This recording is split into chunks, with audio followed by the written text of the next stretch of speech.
guys, and welcome back to Junior Master Gardener Lesson 3, Seed Dispersal. I'm Ms Kristin. And I'm Miss Sarah. And let's jump right in.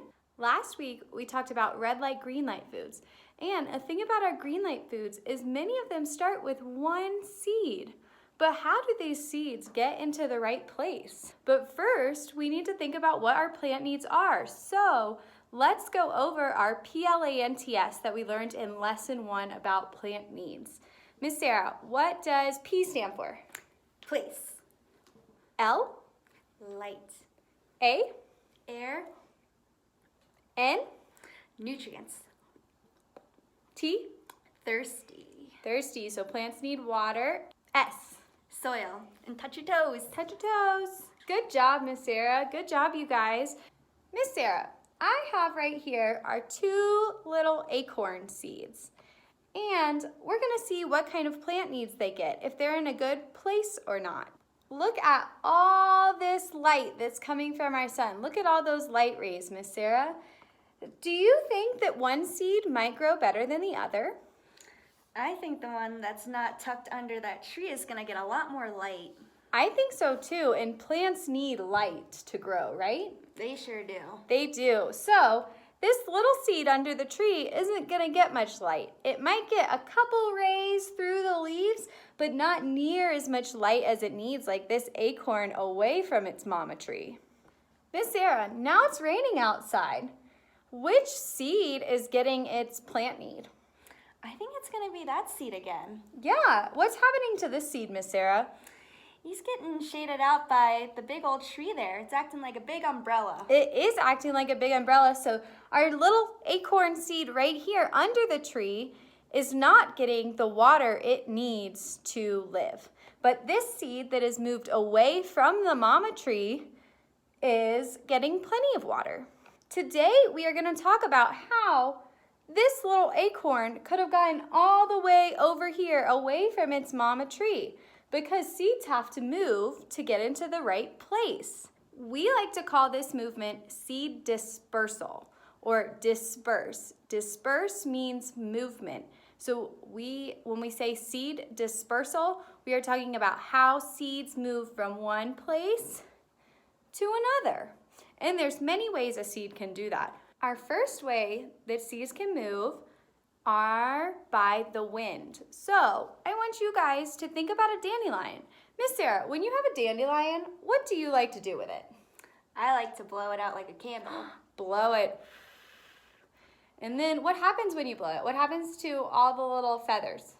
All the little seeds, they just fly off into the air. They fly out into the air, they go really far away from their mama plant, and they hit the ground, and they're in a new place where they can get all of their PLANTS needs. We like to call these seeds flyers. They like to fly in the wind. They need wind to move. And so we have our little example of a dandelion right here. See all these little white things? These are all actually seeds. And then right here is my favorite type of flyer. I call them helicopter seeds, but they come from a maple tree, and they use wind, and they actually spin around in a circle. Isn't that right, Miss Sarah? Mm-hmm. Just like a helicopter. Just like a helicopter. I don't know about you, but have you guys ever been on a hike and you look down at your boots and you see a bunch of stickers on your socks? Have you ever seen that on you or maybe your pet dog? Miss Sarah, I have done that so many times, and I always have these pokey things on my sock. What are they? We like to call them stickers. So as you can see here, this poor doggy has a ton of little stickers on him, and those are all different seeds. And what happens is they climb onto a host, and then they travel wherever you end up going, or your pet, or any other wildlife, and then they eventually drop off, and that is their new home. If I was a big furry dog and I was walking through some really tall grass and got all those seeds stuck on me, maybe I walk like a mile down the field, and then I take a big old shakeroo. Do you think the seeds would fall off and be in a different place? They sure would. That is a quick way to move a lot of seeds, I think, don't you? Mm-hmm. Our next seed dispersal is something that some of you may or may not have ever heard or thought of. Have you ever been to the beach, Ms. Kristin? I have been to the beach, Miss Sarah. Have you ever taken a walk and seen a coconut? I think I've seen a few coconuts. Yeah, it's those big round seeds, right? Mm-hmm. So what happens with coconuts is they fall from their big coconut tree and then they drop into the beach and into the ocean, and they use the ocean to travel all around until they find another beach, and then that becomes their new home. Wow, so I think those could probably go pretty far then if they use the whole ocean to move around. In case you guys may not have ever seen a coconut before, here's one. So maybe something a little more applicable to the Durango area would be the big old Animas River. So if a seed drops off way at the top of the river, it could travel all the way down, maybe through New Mexico. So these guys might be able to travel the furthest, I would think, Miss Sarah, don't you? They will definitely be getting a lot of distance from where they first were. Wow, and what are these seeds called? We like to call them floaters because they float. Oh, that makes so much sense. Our last seed dispersal method is my personal favorite, and I am actually gonna let you look at a picture and see if you can figure out what it is and where the seeds are. And then I'll give you a few more clues as to what our next seed dispersal method is.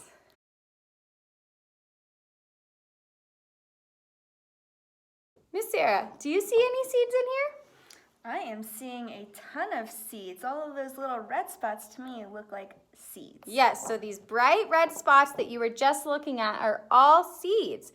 And this is actually animal scat, bear scat. So Ms. Kristin, how did all those seeds get in that scat? Well, what is a bear's favorite snack? I know they love going to my chokecherry tree a lot. Yes, choke cherries, berries, anything that's fruity that has lots of seeds in it, bears love to eat.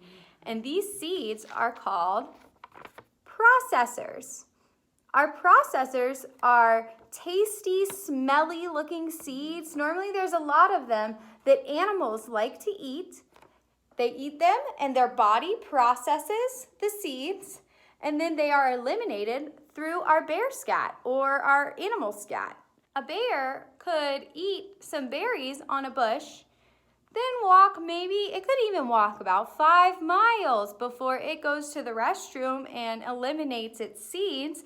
But those seeds are in a new place because the bear walked them across the forest and placed them in a good place.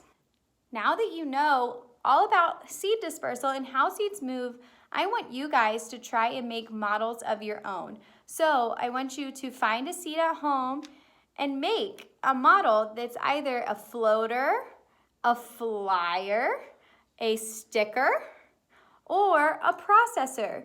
We have an instruction sheet to help you guys make some models of our seed dispersal methods, and it has helpful materials on it and your goals. So I want you guys to take a look at the sheet and get to work. It's got household materials that you use in regular arts and crafts, and I want to see what you guys create. So please share with us, and we can't wait to see it. Thank you guys so much for joining us today. Our next lesson will come out next Monday, and we look forward to seeing you.